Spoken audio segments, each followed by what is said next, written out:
Hey guys, it's Sarah. So today I'm going to be doing my August wrap-up here in Canada today anyway. It's very autumnal. It's just been on and off, pouring, thunderous rain. So if you hear anything in the background, that's what it is. It's my favorite weather. Also, I just bought this pin yesterday. I hope you guys can see it. It's like a weird little moon man. Also, if you can kind of notice behind me, there's a little bit of a rainbow happening. Yes. So, in the month of August, I read quite a lot, actually. I read 12 novels. And yup, free time, kind of, sort of. I went camping and did other things, and there was just like readathons, and it was just super duper. So, I'm just gonna show you all the books that I read, and it's just, such good books. So the first book I read was Shatter Me by Tahira Mafi, and this book was amazing. I was so surprised at how much I liked this book because I wasn't sure. I'm not super into dystopian books, but essentially Juliet, the main character, she's portrayed as this crazy lady, essentially. We find out that she has these weird powers that she kills people if she touches them. So very Rogue from X-Men. I love it. It goes from there, and the government wants to use her as a weapon, and it's just like psychological stuff going on. I really love this book. I bought the second book and I plan on reading the entire series. It's just so good. Next we have Anna and the French Kiss by Stephanie Perkins. And normally I'm not a huge contemporary person. I picked this one up a long time ago and I was waiting for some sort of time that a contemporary was needed, know what I mean? I did really like this book. I had a few issues with it though. The love interest has a girlfriend, and throughout pretty much the entire book he has a girlfriend, and it's just like emotional cheating a little bit. That's like not that super cool. But I mean, that being said, if you kind of try to ignore the fact that there are some morally questionable things happening, the writing and the actual story is just so cute. It kind of reminds me a little bit of like the Lizzie McGuire movie. I will be getting Lola and the Boy Next Door soon. Next I read The Ocean at the End of the Lane by Neil Gaiman, and oh my good golly gosh, this book is like a mindfuck. It's like weird fairy tales from your childhood have come to life, and it's an adult book, but it is the most magical, mesmerizing, slightly confusing thing ever, and this is my first Neil Gaiman book since Coraline. Holy man, this book is so good. Like, it's weird, don't get me wrong. It is quite weird, and you're just like, what is even happening right now? Magic stuff. Huh. Next, I read Tempest Rising by Tracy Deebs. I read this one as an ebook from my library, so I don't have a physical copy. But essentially, this is like a feel-good mermaid surfy story, and it was good. It wasn't like amazing, it wasn't like terrible, but I love, you know, a good mermaid book in summer. It's just like really cute. The main character, her dad was a professional surfer, and she loves to surf so much. It's like her passion. And then like mermaids happen, and she's like, oh my god, I'm a mermaid and I didn't even know it. And that's like essentially the plot.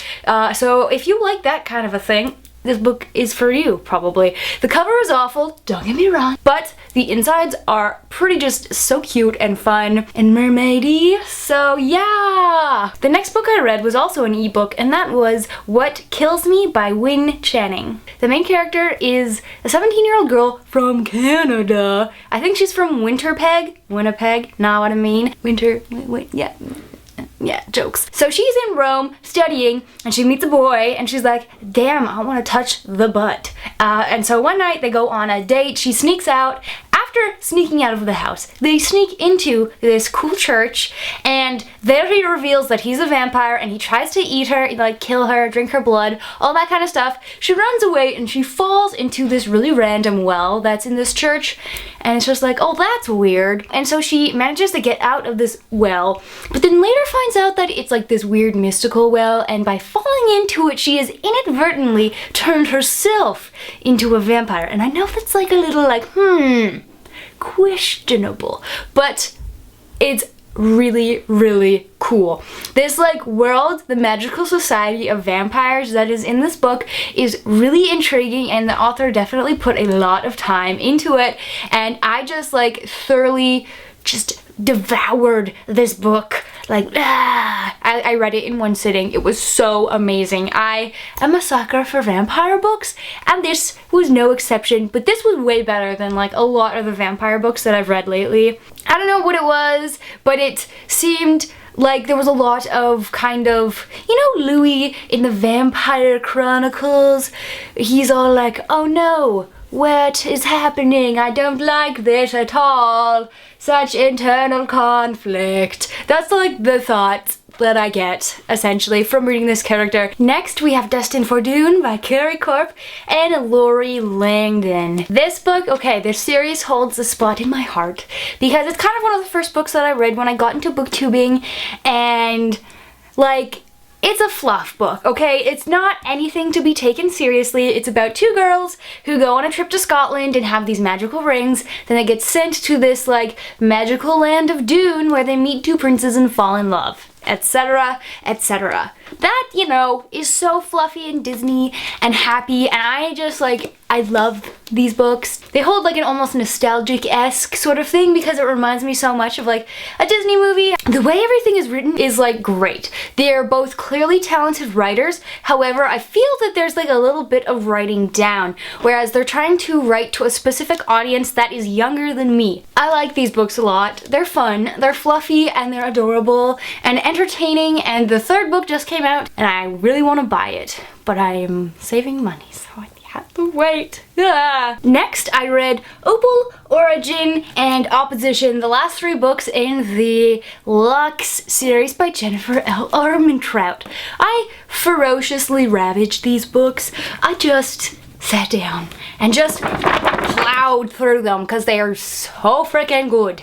So good. So good. Opposition, I feel, was the best. Is like super cliche and like a smidgen unrealistic, but alien stuff. Such realism. Next, I read Between the Spark and the Burn by April Genevieve Tscholk.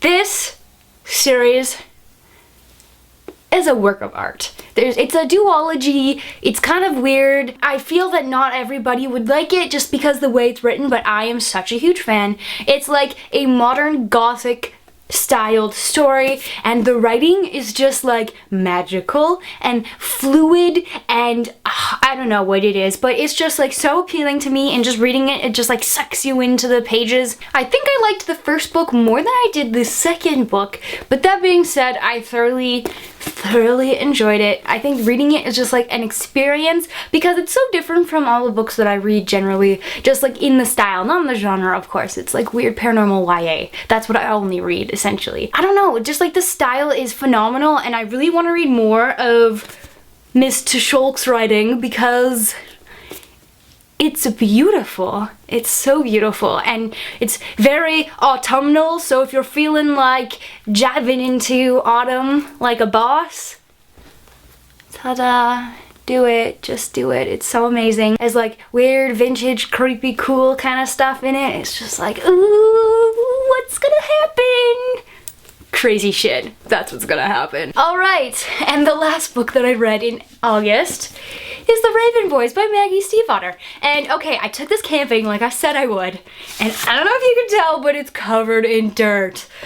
Oh man, white book, dirt, don't go whatsoever. Oh man, what was I thinking? This was weird. Okay, I don't know what I was expecting from the Raven Boys, but this was not it whatsoever. For whatever reason, I thought this book was kind of like a historical fantasy, like high fantasy story where everyone is magic and there's like peasants and knights and stuff.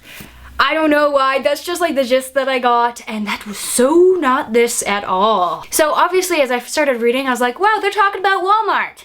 Yep, okay, this is not what I was expecting, but this series, I can see what everyone is talking about. It was hard for me to read, not because of the story, but because I was camping with like 12 people, so I kept like having to like open it, and then like close it, and then try and pick it up again, and that's just like not my reading style, so like from that perspective, it was kind of difficult to get through, but that was purely circumstantial, and I am definitely going to be getting the rest of the series because damn.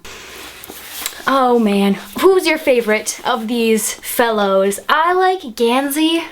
Adam's cool, but he's like too stoic for my tastes, so I think Gansey is really cool. It's like love it, and it's like witchcrafty and magical, and yes, autumnal too. It's just everything's just coming full circle here. Coming full circle. Alright. Look at all these books that I read. Woo. Overall, I'm super pleased. September will not be this fantastic because school. No. Please, no. Let me know in the comments below if you've read any of these books that I talked about. Tell me your thoughts. Also, tell me your favorite Raven boy because I would like to know. But yes, thank you guys so much for watching my video. My name is Sarah, and I will see you guys later.